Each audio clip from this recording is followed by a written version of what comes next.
शांति। आज की शिक्षाप्रद कहानी का नाम है संतुष्ट मणि बनना। कहते हैं एक चोर किसी सेठ के घर में रात को चोरी करने गया और उसी समय उसने दूर से देखा कि सेठ सेठानी आपस में बात कर रहे थे। सेठ अपनी पत्नी को कह रहा था कि हमारे पास इतनी धन संपत्ति है, उसने तो हमको दुखी कर दिया है, क्योंकि एक तरफ राजा, मंत्री, सेनापति उसको कोशिश कर रहे आरोप लगा के हड़पने के लिए, रिश्तेदार अपनी रीति से षड्यंत्र रच रहे हैं, चोर डाकुओं का भी भय है, तो धन संपत्ति ने हमें बहुत दुखी कर दिया है। तो उनकी पत्नी ने कहा कि आपकी बात सही है, मुझे ऐसे लग रहा है कि हमें अभी बाकी की जीवन काशी में जाकर भजन, कीर्तन, पूजन में लगानी चाहिए। तो सेठ ने कहा कि इतनी धन संपत्ति का क्या करेंगे? तो पत्नी ने कहा, क्यों नहीं, कल हम गुरुकुल में जाते हैं और वहां पर जो पहला नंबर का विद्यार्थी मिलेगा, हम उनको हमारी धन संपत्ति दान कर देंगे। तो सेठ ने सहमति दिखाई, कहा ठीक है, हम ऐसे ही करेंगे। जब चोर ने ये बात सुनी तो उसको संकल्प आया कि मैं चोरी क्यों करूं, इससे तो अच्छा है मैं गुरुकुल में जाऊं, पहला नंबर खड़ा हो जाऊंगा तो मुझे आप ही वो दान मिल जाएगा। ऐसे सोचकर चोर वापस चला गया।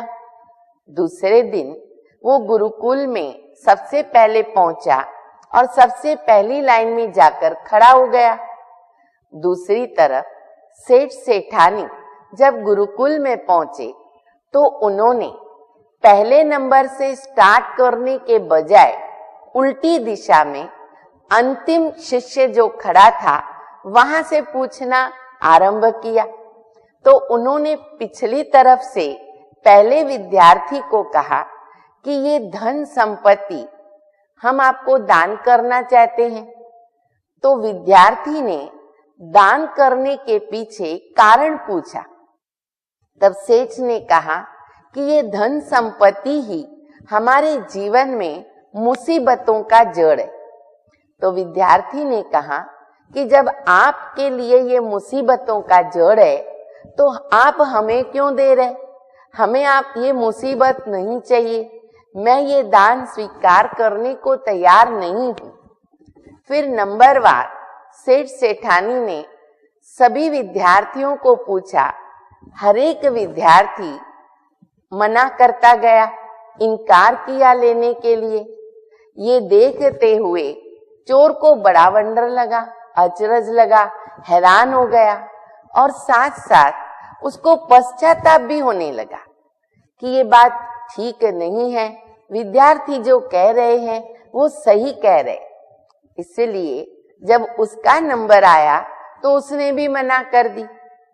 यहाँ तक कि साथ साथ उस चोर ने उसी समय संकल्प किया कि मैं अभी कभी जीवन में चोरी नहीं करूंगा, और दूसरे दिन वो स्वयं गुरुकुल का विद्यार्थी बन गया और शिक्षा प्राप्त करना आरंभ किया। कहानी से हमें ये बोध प्राप्त होता है कि धन दौलत के साथ साथ जीवन के अंदर संतोष होना अति आवश्यक है। कहते हैं जितना संतोषी उतना सुखी।